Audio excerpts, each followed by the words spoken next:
Menma Uzumaki is a character that you either are going to recognize immediately or just have no idea who this guy is. Who? What's going on, guys? TG or Thundergod here, and today we are talking about lore accurate Menma. For those not aware, this is the main antagonist in the Naruto movie Road to Ninja. For those unaware of the events during the Road to Ninja movie, essentially using the power of the tailed beast, Obito creates a parallel world to the world we know, where there are distortions not only in the characters themselves and how they act or their personalities, but who's alive. Examples being Kushina and Minato being alive in the movie. Before actually getting into this character, the best way I can describe it for anybody who hasn't seen the movie or knows nothing about Menma is that you ever see those videos of Goku being betrayed and trapped in the hyperbolic time chamber for 100 years? And he like maybe comes out super broken. Yeah, that's kind of what we're dealing with. It also is very important to note that this world is meant to mirror the current world, so a lot of characters should reflect their current strength in the actual canon of Naruto, aside from these super blatant examples like Sasuke, who's Mr. Steal Your Girl in this movie. It's established very early on that Menma, who is a masked man in this movie and is referred to as such, is just greater than all of the 5 great villages. Menma as a whole was going around collecting Kekkei Genkai and rare chakra in order to power himself up further. This is also implied with character interactions or who's defeated off screen in direct reference to Menma, that either being Yugito, who Menma just off screens, or someone like Jiraiya, who's distinctly noted to have not returned from dealing with the masked man. It even being noted that all of the shinobi villages, including the Leaf Village, have tried to defeat him many times yet have all failed. Menma was actually so strong that attempting to defeat him wasn't really a possibility, and that their way to defeat him was to seal him inside the Red Moon Scroll. Yeah, this guy was just so strong that beating him wasn't really something that was feasible, and that they straight up just could only seal him. It's also very important to note that even a suppressed Menma was able to solo the entirety of the Hidden Leaf Village, with Minato, Kushina, and Naruto not really being able to stop him, Minato himself going as far as to say, we don't have that kind of talent to actually stop Menma. This should be Minato from the Nine Tails attack, as that's the version Naruto remembers, with the limited Tsukuyomi recreating what the individual desires most in that specific moment. Naruto would desire to be with his parents or have his parents alongside him, his most recent recollection being of Minato during the Nine Tails attack, or that's the version he's heard of. This also does play into this movie and how it fits in the timeline, because it really doesn't. This movie just assumes Naruto got KCM1 since he knows he can go into Kurama Chakra mode later on in the movie, yet despite that really wouldn't work in this movie's time frame, since the war was happening when Naruto did capture some of the Kyuubi's chakra, and he never returned to the Leaf Village, on top of the fact that all 5 nations were mobilized into a war, which just isn't the case in this movie despite Naruto having this power. So despite the fact that it doesn't really fit in the timeline, just go with the idea that Naruto has fought the Nine Tails and has access to Kyuubi Chakra mode during the events of the movie. Aside from this, lore accurate Menma also should just be above even the highest grade of Akatsuki members in terms of destructive capacity. We see this as his Dai Rasen Ringu was able to mimic the amount of damage that Pain's chaotic Shinran Sensei had done to the Leaf Village. So he is in village soloing territory, he just has that destructive potential. Even his Rasen Ringu, which is the lesser version of his Dai Rasen Ringu, no duh, is showcased to be on par with Naruto's Sage Mode Rasen Shuriken in terms of AP, which pretty much means that not only can he just drop these nukes, but he has a more condensed version that is just as potent as Sage Mode Naruto's Rasen Shuriken that was capable of not only taking down multiple hearts from Kakuzu himself, but also capable of one-shotting Paths of Pain. So we're at that point where Menma at this point is just one-shotting Akatsuki and Kage level fighters with relative to low difficulty. It's just not that big of an issue, and he's definitely above that Kage threshold and kind of dives more into that late war arc type of character, at least in the context of the world itself. While Menma does exemplify this as an individual, I also think it's very explicit with his use of his 9 masked beasts.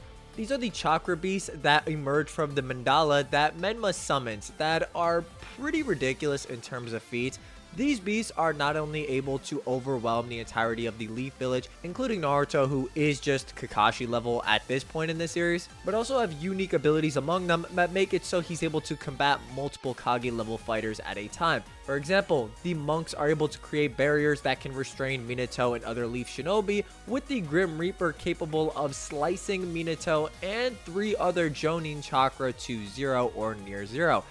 This is kind of a form of durability negation, considering the slashes don't make contact with anything physically, not the barrier itself or Minato directly. It just cuts through and sends his chakra straight to 0. It's kind of similar to Toneri's attack that absorbs Naruto's Rasengan and detonates his chakra in Naruto the Last. It's just kind of a ridiculous hacks move and something Menma just has in his bag casually while he can fight on his own. This isn't the highest assertion for the 9 masked beasts, as anybody who's seen this movie just knows Menma essentially 1v1s the entirety of the Akatsuki. You get a lot of characters or a lot of YouTube videos on Naruto where you just get, could X Naruto character solo the Akatsuki? I'm gonna be honest, I feel like it's lost on us as a community that we have a character who has on-screen done it.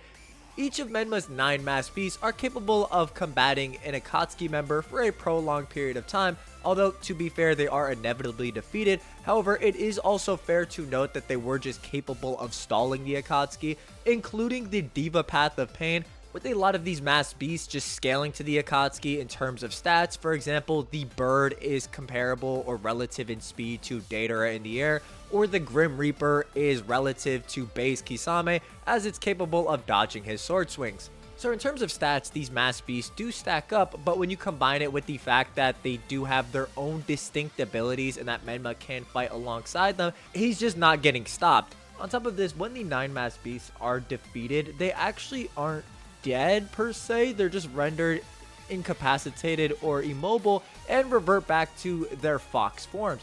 This is very interesting to note since none of the fox forms are actually damaged or retain any external damage from any of their fights with the Akatsuki members, meaning that their durability should just exceed the output of the Akatsuki members in terms of raw power, meaning that attacks like Deidara's C1 to maybe C2 explosives weren't really able to damage the beast, or attacks like Pain Shinra Tensei also weren't able to provide any external injury.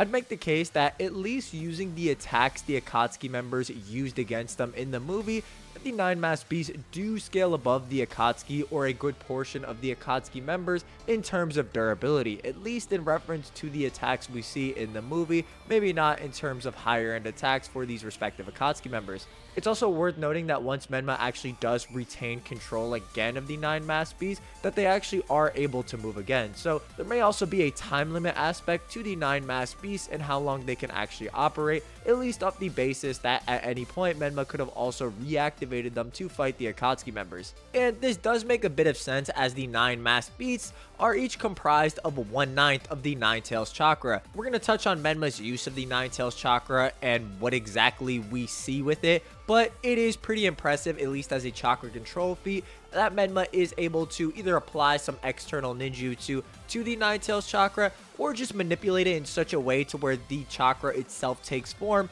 and he's able to apply certain ninjutsu to the chakra itself. Lore accurate Menma also should be pretty crazy, especially with him just collecting Kekkei Genkai, which I also don't know how he's able to just collect them like that, or how he's able to implement bloodline limits into his own body or his own arsenal. Well, you got me. By all accounts, it doesn't make sense. But that is also something that goes under the radar. Like, if he's doing that for other Kekkei Genkai, he could legitimately just do it with the Sharingan as well, unless Dojutsu is for some reason exception. So that is kind of crazy to know and does go under the radar, but this does manifest with Menma having seemingly some form of gravity manipulation. He's able to stop the momentum of kunai flung at him or send shockwaves that send Naruto into one of his 9 masked beasts. I mean, he's quite literally levitating throughout the movie and just floats up to the, wherever Pain was when he dropped the chaotic Shinra Tensei and drops his Dai Rasen Ringu. So this dude just has pretty much every jutsu. He also just seems to be a physical juggernaut in that Kage level fighters aren't really an issue for him to physically throttle, with him actually being able to dominate Sage Mode Naruto in close quarters combat. which is a ridiculous feat, especially if Naruto's incorporating frog kata here. Menma just chucks him straight down and doesn't really have any issues with him. Menma seemingly amping himself on some sort of foreign chakra as he's glowing purple in direct response to Naruto's Sage Mode chakra. Following this, after just canceling out Naruto's Sage Mode Rasen Shuriken with his Rasen Ringu, Menma then proceeds to absorb all of the 9 masked beasts, which are revealed to be 9 portions of the Nine Tails chakra. Menma showcasing the full 9 tails as a result of this. Now, even though I say it's the full 9 tails, it's actually just half of the 9 tails, as Menma's 9 tails is directly on par with Naruto's 9 tails when they fight. Also, I don't want it lost on us, Menma was actively fighting Sage Mode Naruto while his 9 masked beasts were fighting the likes of the Akatsuki, all happening in real time and at the same time. In response to this, Naruto plans to go into Kurama Chakra mode in order to combat Menma's half of the 9 tails. Kurama directly noting that that's just not going to cut it at this stage in the fight, which leads to Kurama and Naruto having a temporary alliance where Naruto undoes the seal in a similar manner to when he does so in the War Arc to fight the 7 Bijou and Obito. In short, directly on par with Naruto going Bijou mode in the war and having the Kurama avatar, with Menma being able to access and control that same amount of chakra, meaning that Menma is performing a KCM2 level Naruto feat here as he's using half of the 9 tails chakra to actively fight with it. Now, the reason that the 9 tails comes out in its fur form and isn't in the Kurama avatar like it is in the war is because Naruto, when he uses the Kurama avatar and when he steals a portion of the 9 tails chakra, is due to how when Naruto extracts the 9 tails chakra, he extracts pure Bijou chakra as it's noted. It's not tainted by the 9 tails chakra or hatred, which means that Menma has potentially unpure 9 tails chakra that he's using. That's why when Naruto undoes the seal in this movie, the 9 tails also emerges in a similar result because he just hasn't had those same conversations or gone through the same sentiments with Naruto yet. Either way, the level of power should still be on a comparable level to Kurama Link Mode or KCM2, as both characters have to open the seal between Naruto and Kurama's chakra in order to actually garner this much power. It's here that the 9 tails just fight between themselves, in which case both 9 tails are actually just capable of flying. Yeah, on top of lore accurate Menma just having these levels of power and being able to unveil half of a 9 tails, his version of the 9 tails can also just fly around and shoot Bijou bombs, which is more of a 6-pats Naruto Kurama avatar feat. The 9 tails are just running on air. There just isn't really an explanation for it. So yeah, they can just fly. So the way I want you to view lore accurate Menma is that on top of being able to rival Bijou mode Naruto in terms of power, he's also showcased extremely nuanced 9 tails control, whether influenced by his garnering of Kekkei Genkai or rare jutsu which he incorporates into it, or him utilizing the tainted or unpure 9 tails chakra, manifests in unique and unorthodox ways of controlling the 9 tails chakra, hence the 9 masked beasts. So pretty much wherever you have KCM2 Naruto, Menma's just kind of going to be in a similar caliber, possibly superior, going off the idea that hatred imbued 9 tails chakra is stronger than the Bijou chakra or the pure Bijou chakra itself. Isn't really quantifiable. I think they're probably just similar output wise, and it's more so the properties of the chakra that are different. It's very important to note that Menma, even after this point, was able to just survive Naruto launching a Rasengan on his back after he not only got defeated by Naruto and had to run this insane gauntlet, but also had Obito controlling his body. The last point that I want to mention for this video with lore accurate Menma is that he should have the Sharingan. Now, anybody who's watched the movie knows that there is a portion of the fight at the very end where Obito is just controlling Menma's body and the Sharingan appears. Now, considering Menma is actually collecting Kekkei Genkai and likely applying it to his body, it actually makes sense that his body would be primed to use someone else's Sharingan, and we have precedent for it in the series itself with characters like Kakashi also just activating the Sharingan with his chakra. This is basically Obito fused Menma at this point, but still accurate since it's Menma's body, so it gets put into the lore accurate Menma video. Now, he's not that crazy, at least physically, to the extent that Naruto and Sakura can't fight him in terms of taijutsu, This partially and likely being attributed to Menma being weakened from his battle with Naruto, as Menma previously could just throw down Sage Mode Naruto with relative to low difficulty, meaning this variation obviously isn't the same as the full power one. Where he is impressive is the fact that in this specific movie he is able to utilize Obito's Genjutsu, with Obito's Genjutsu being absolutely cracked. In the verse of Naruto, I'm gonna be honest, nobody really moves like Obito's 3 Tomoe Sharingan Genjutsu. It just consistently has the craziest feats, and that doesn't really change in this movie as well. In the context of the movie, Obito actually puts Naruto under Genjutsu that was able to wipe Naruto's memory to the extent that Naruto just doesn't know who he is and is rendered incapacitated for the rest of the fight until he remembers due to the red moon scroll, which is the plot device for this movie. This is especially interesting since at this point in the movie, Kurama was forming a temporary alliance with Naruto in order to not be handed over to Madara at this point in the movie.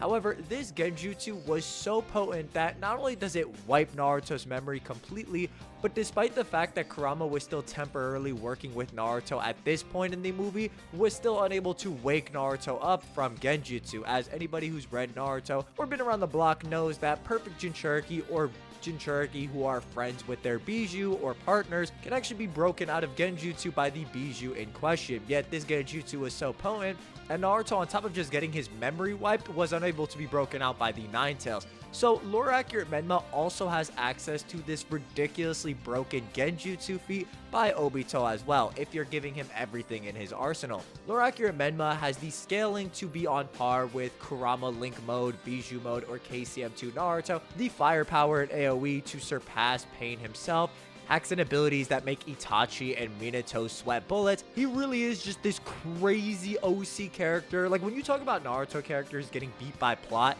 it usually isn't plot, but in this case, yeah, bro's not losing. He lost because the length of the movie was not the same length as Naruto the show. Like and subscribe if you enjoy these lore accurate type of videos or Naruto. Big shout out to the architect of creation for commissioning this video. Let me know if you guys want to see something down below, some specific video, what you guys want to see next from this series. It can be really anything, and I will catch you guys next time. Bye bye.